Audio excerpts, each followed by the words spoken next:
Hello my lovelies and welcome back to my channel. I hope you guys are having a lovely day. Thank you for clicking on this video. If you're not subscribed, please subscribe, especially if you watch the videos. Please subscribe. If you think that anyone else would like this channel, please share or pop them a link. Please follow me on Instagram at chichi with 6ys, and please give this video a thumbs up if you like it. And comment what you like, what you don't like, a topic you want me to do, just to chat. But yeah, welcome back to Kicking It with C. If you've seen the title, we are talking about casually dating in your 20s. I mean, we can go into dating in general, but the focus is casually dating in your 20s and how absolutely ghetto it is, especially as a cis-het woman. So let's get into the video.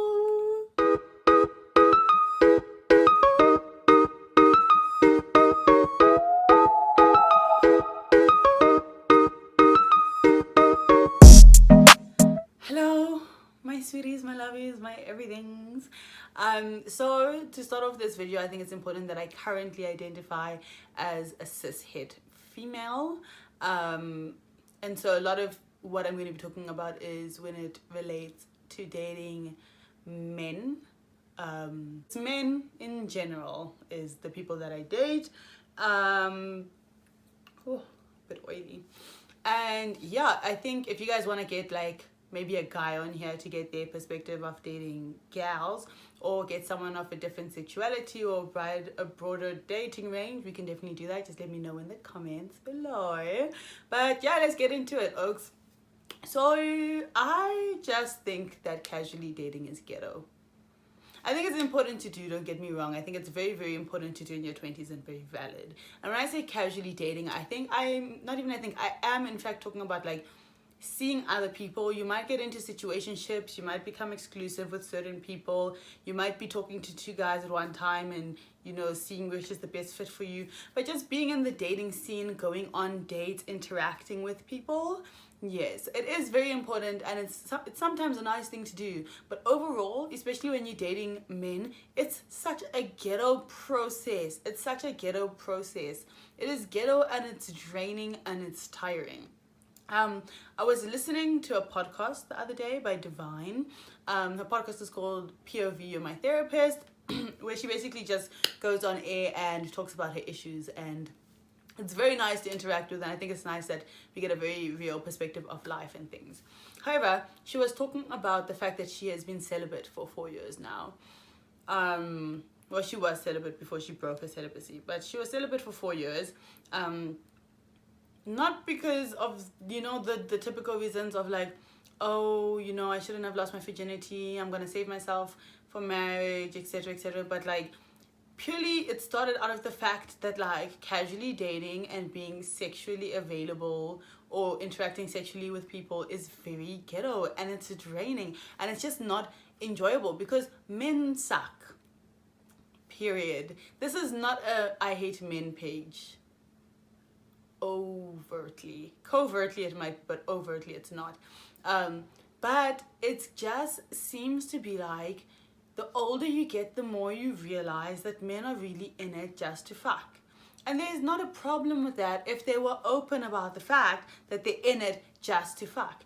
Especially when, as the girl, you have told them you're completely fine with them being in it just to fuck. But they still wake up and deceive you and play with your emotions and toy with your emotions like you're a fucking yo-yo. It's so ghetto. Why do men do that? Men, tell us, please, what the fuck goes on? What goes through your minds? Why do you put us through that? It is so frustrating. Like, I understood exactly where she was coming from, because you can tell a guy, hey, I don't want to be played around with, and if you just in it to be like friends with benefits, let me know. That doesn't mean that I'm going to agree to be friends with benefits with you, but I think like the open intention is very important, right? And you can tell a man that fully with your chest in the most sober, sincere state you've ever been in, and he's going to say, no, I really want to get to know you. I think you could be my future girlfriend. The whole time his wife is sitting at home. The entire time. It's so frustrating. Like, why are you putting people through that? It is so unnecessary. Let me tell you, like, I was chilling with this guy last night, right? I met him at a bar while I was out with my aunt, and then he dropped me home, and then he was like, he wants to go for a nightcap. So he bought a bottle of wine, and then he was like, let's go and drink at his place. So I was like to him, I want to make it very clear to you, I'm not really interested in doing any bits with you. I don't even want to kiss you. I'm not even we're not sleeping in the same bed. One of us is on the couch, whatever. Like, I made it so clear to him. Did we end up kissing and doing stuff? Yes. Why? Because he was so pushy. And I think that's another thing we need to address that's infuriating about being a female. When a guy keeps pushing it so much, like imagine I'm in this guy's space and you are pushing it so much that I just want you to shut up and go to bed and get out of my face, that I end up doing things with you. That is not something you should be proud of. That is a form of sexual harassment. You cannot coerce people into being sexually involved with you. It's ghetto, it's disrespectful, it shows that you have very little self-worth, because if you actually valued yourself, you wouldn't want people to want to be with you like that.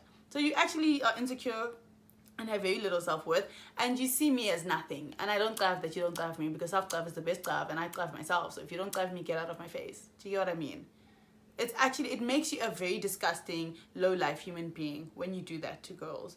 The idea that you still need to run after a girl because she's playing hard to get is ridiculous. Playing hard to get is, you know, me waiting 20 minutes before responding to your text, or me only calling you or declining your FaceTime once a week. Telling you I'm not interested in sleeping with you is not playing hard to get. It's telling you I revoke my consent. You do not have it. So it's very ghetto when guys coerce girls into things. I think it's very unfair that as females we actually still have to put up with, oh my gosh, I actually just want him to shut up and get off of me, so I'm just gonna sleep with him. And then the next morning you feel disappointed in yourself and you beat yourself up. But it was like, it's a whole psychological game and psychological warfare, because then at the same time you're like, I hate to say it, trigger warning, you like yourself, at least I wasn't raped or assaulted, but you were harassed because you didn't want to say yes, you didn't want to be in that situation, but you just wanted it to be done with. Do you get what I mean? I don't like that, and I think men really need to think about that. But anyways, so that's what happened with this guy. And then he was like, come sleep in the bed with me, and I was like, I don't want to sleep in the bed with you, I'm not doing that. So then he went and slept in his bed, and I was like, I'll sleep on the couch.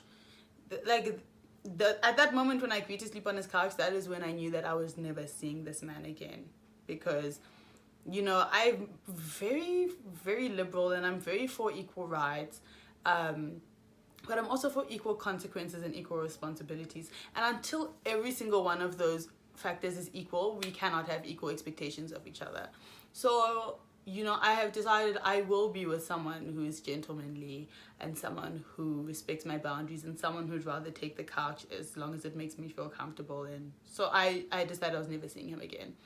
Anyway, so I go and I fall asleep on this couch peacefully, and I do my thing. And then he wakes up to get ready for work. And then he goes and takes a shower or whatever, and then he comes. Imagine I'm sleeping on a couch. And you know when you feel there's a presence above you, so you open your eyes. So I open my eyes to see this fucking dick in my face. Not him as a person, like his actual hard penis and balls were in front of my face. So I look up at him and I'm like, and then. And it's like to me, oh, baby, won't you please just give me head? Just please. I know you give good head. Please, can you just give me head this once? Firstly, baby, stop that.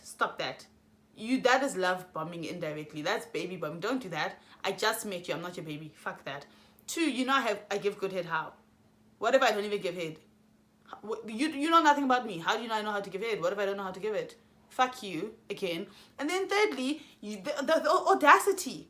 The audacity to wake me up with your dick and your shriveled balls in my face.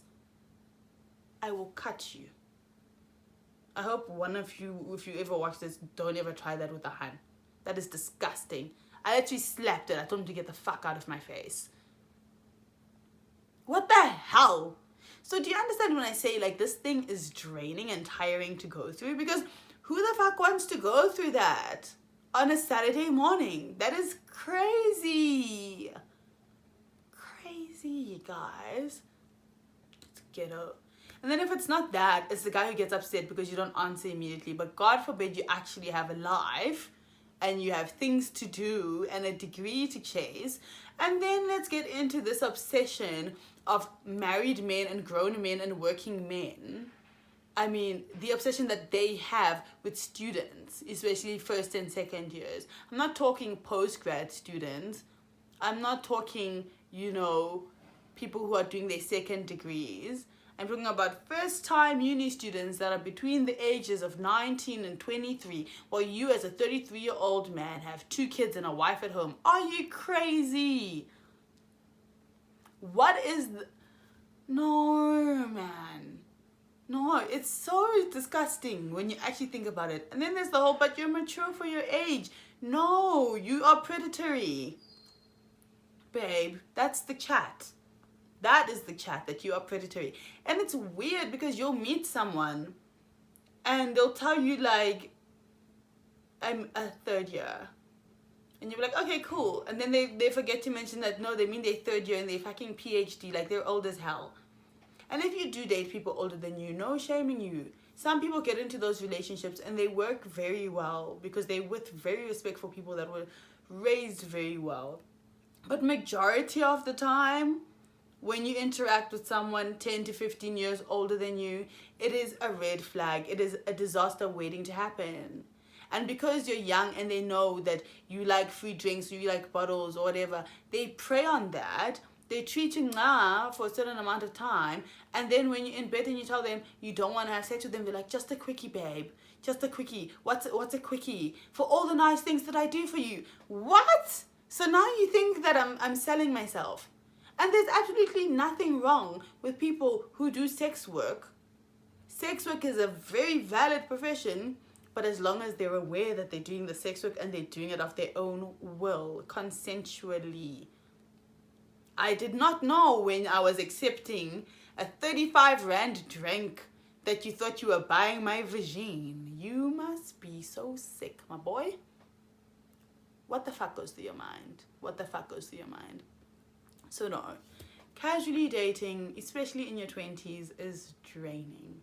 And even when you do date people who are at the same stages as you and similar to your age, and you think that, oh no, this might be decent, you bump into a boy with the most insane daddy issues. He projects it onto everyone else and is in fact the exact mirror image of their father, like doing the exact same things but at a younger age and at a more drastic level.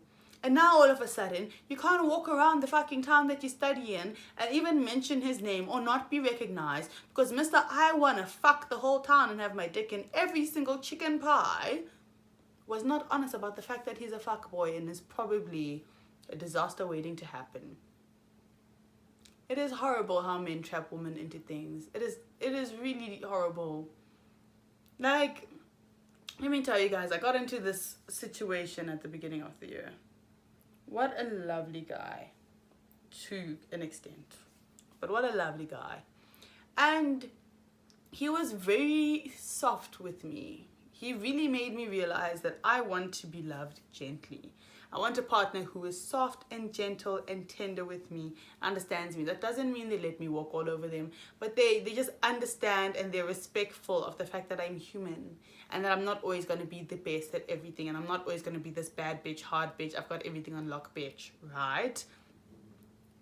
But in this situationship, you could see something wasn't grand because he started off the whole thing very explicitly stating that he did not want anything too serious. He did not want attachment.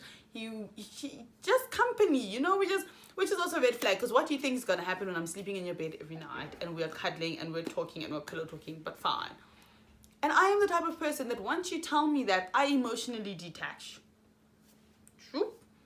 Like, yes, I might figure out that I like you as we spend time with each other, but you explicitly told me to not get attached, so I will not get attached. Even if you're everything that I ever want and the father of my kids, it will not happen because you told me. And when men speak, you listen, because if you fool yourself, babe, and you think you can change him, you're going to end up very heartbroken and very sad and very traumatized for absolutely no reason whatsoever. So I heard him, I listened, I comprehended, and I understood. And then he starts telling me how he likes me. And he started telling me a lot of things, and we were being very relationshipy, quite frankly. But then he was also gaslighting me because he would gaslight me about things, right? And then when I want to correct him, he's like, nah, it's not that deep, we're not together.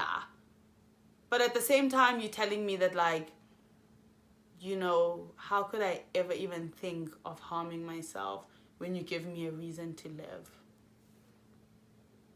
I'm sorry. I'm sorry. Boo Boo the Fool, would you like your clown nose and red wig? Because you are so fucking contradictory. You're like a zebra. Black then white, then black then white, then black then white. What the hell? What the hell?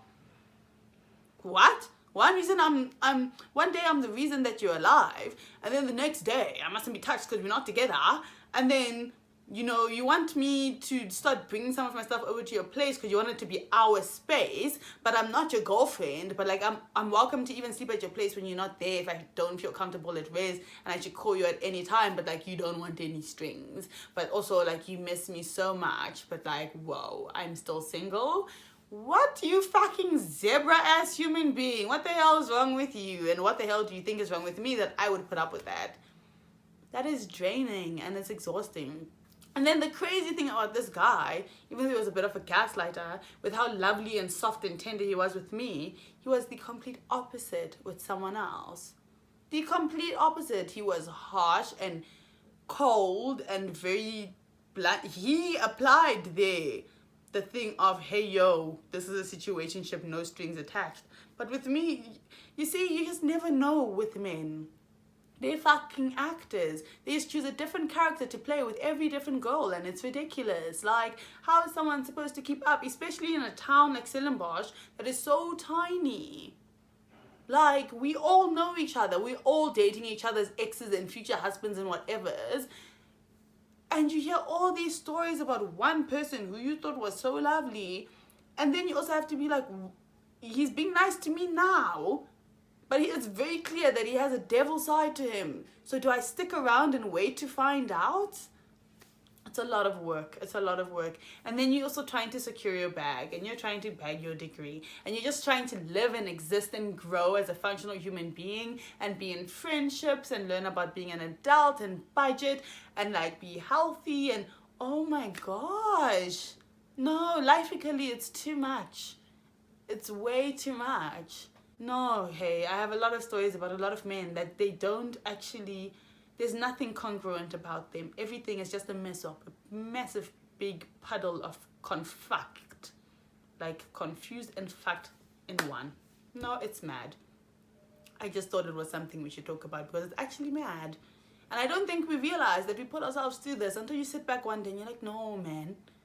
I would actually genuinely rather just sleep in my single bed alone every single night than put myself through this again and again and again and wonder why I wake up tired every single day. Like, it is tiring and it is messed up, and I don't think it's worth it. Some of you are very lucky and seem to get into these very beautiful, healthy relationships, and I don't know where you find them, and I don't know what skills you have that allow you to differentiate them from the rest, and I'd like to buy them. Like, where do I get that? Amazon?